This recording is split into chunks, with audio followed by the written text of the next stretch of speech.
Текстегі фразеологиялық тіркестер. Текстегі фразеологиялық тіркестер. Текстегі фразеологиялық тіркестер.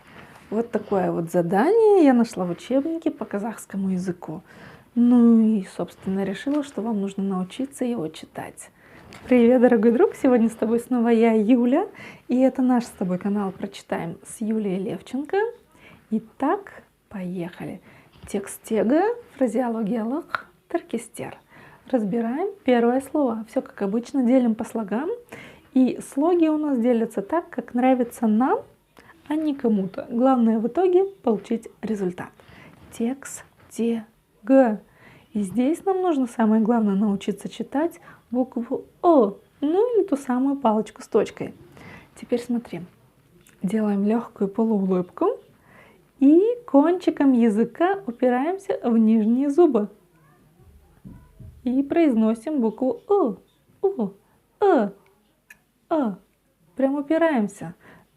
Текстегі, текстегі, текстегі. Ударение ставится на букву Е, потому что буква и буква ударение на себя не принимают. Поехали дальше. Текстегі фразеологиялық тіркестер. Текстегі фразеологиялық тіркестер. Опять же, фразеология. Фразеология, фразеологиялық. Здесь нам нужно научиться читать последний слог. Опять же, буква У практически не произносится. Можно представить, что ее нет вообще. И букву Л, и букву К нам нужно произнести вместе. И у нас получается вот что. Лк. Как же произнести вот эту самую букву К с хвостиком? Попробуй откашляться через букву К. И у тебя получится казахская буква К. Лк. Получается? Думаю, получается. Фразеологиялық. Едем дальше. Слово тіркестер. Заметил? Слово мягкое. В принципе, в казахском языке слова либо твердые, либо мягкие. А если там и твердые, и мягкие гласные, то это, скорее всего, слова заимствованные из других языков. Вот так. Разбираемся, как его читать.